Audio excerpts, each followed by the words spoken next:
So here we are, subscribers and all of you who ought to subscribe, back here with me at Chakan, this time to test KTM's new dark horse, the Duke 250.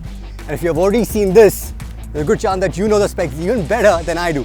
But why not put some perspective to those numbers, shall we?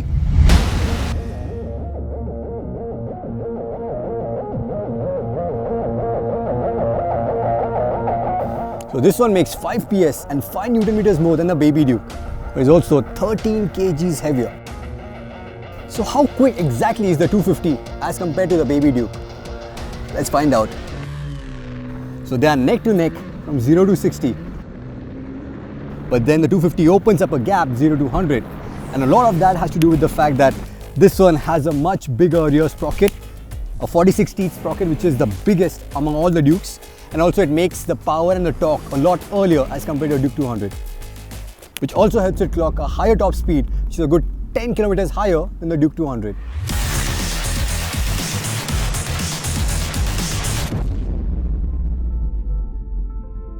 So for a bike which accelerates this quickly, you also expect it to stop on the dime, right? Unfortunately, the 250 doesn't, because we were under the impression that this one gets the sintered patch from the Duke 390. Unfortunately, that's not the case. This essentially has the same unit from the Duke 200 and doesn't work as well because the 250 is both heavier and quicker.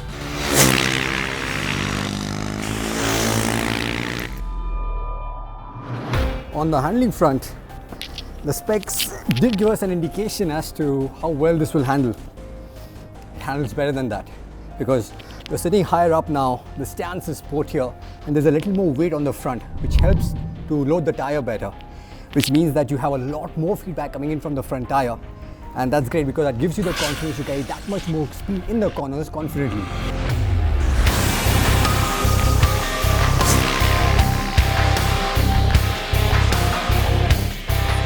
The wheelbase on this is shorter than our Duke 200, which gives the 250 the agility of a cat. I mean, you think and it turns. Also, because of the new tank size, there's a lot more room to move around, especially when you're leaning from one side all the way to the other. And while it is difficult to tell you the difference that the split function folks make in isolation, that is, without the old 390 here as reference, and also on a track like this which is so beautifully well laid out, what I can tell you is the damping felt great, even on the bumpiest section of the track which was on the bowl, even when the bike was completely leaned over. No problems there. But I still feel that you are just about skimming the surface when it comes to handling on the 250 because the race seat height means the pegs are also a little bit higher, which means that you can use pretty much the entire rear section of the tire. And the only thing stopping you then is the omega shape of the MRF. So if you slap on Metzlers, I'm sure that you can have even more fun in corners, can carry even more speed.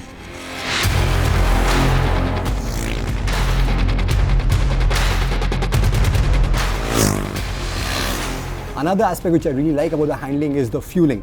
I know this does not get the right by-wire throttle like the 390, but just like on the 200, the fueling is brilliant. It really allows you to dial in the throttle even when you're leaned all the way over. So that was the performance bit. Now for the daily grind, the rider's seat and the pillion seat are now noticeably softer and wider. I know a lot of you are worried about the new subframe coming in the way of the pillion rider. Well, I'm happy to report that's not the case. Also, the seat height now for the India specific model is not 830 mm what we were told initially, but 822 mm. I know 8 mm doesn't sound like a lot, but trust me, it's not as much of a climb. And even shorter riders should be able to ride this reasonably well. I think I can go back with a smile on my face after my first encounter with the Duke 250. I think it's a really fun bike, perhaps even more fun than the Duke 200 because it's punchier, it handles better, and it's also a lot more comfortable, which should inject vigor even in your daily commutes. Touring, I'm not so sure because the bike did heat up a fair bit when we were belting it out here on the racetrack. We noticed that it very well could be down to the fan. It kicks in a lot later as on the old Duke 390. And of course, we'll verify this when we ride it on the road in our congested streets. Also, it does get quite vibey, quite buzzy, high in the rev range. So from a touring perspective, I'm not so sure. Mods, that's the other thing which you guys were really curious about. If the headlight the LED headlamp and the TFT screen from the Duke 390 can be retrofitted on the 250. Well, we asked Bajaj the question and they have told us that when we come down here again in the first week of March for test riding the new 2017 Duke 390, they will give us a proper download as to what is possible and what is not. For now, what I can tell you is that the adjustable levers from the 390 can be retrofitted on the 250. Yes, we thought they came as standard.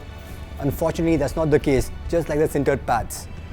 And one last time, I'm going to harp some more on the inclusion of ABS because bikes like the 250, as engaging as the 250, definitely need them, at least as an option. So hit like if you agree with me, but for now, this is Saj signing off from Chakan. And if I were you, I would definitely turn on the notifications because you clearly do not want to miss out 390 first ride from PowerDrift. See ya.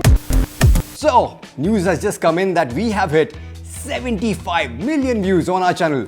And as is the tradition of PowerDrift, it's time to celebrate. And if you want to be a part of the celebration, you have to do one simple thing.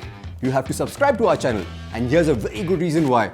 Because on the 25th of March, one lucky soul, one lucky subscriber is going to win a brand new OnePlus 3T. I kid you not. And of course, all of you who have already subscribed, you have a great head start. Good job. And all you lazy bums who are still watching this channel, still watching this video and have not subscribed, well, I think this would be a very good time. Remember, 25th March is the D-Day. So get clicking and ciao.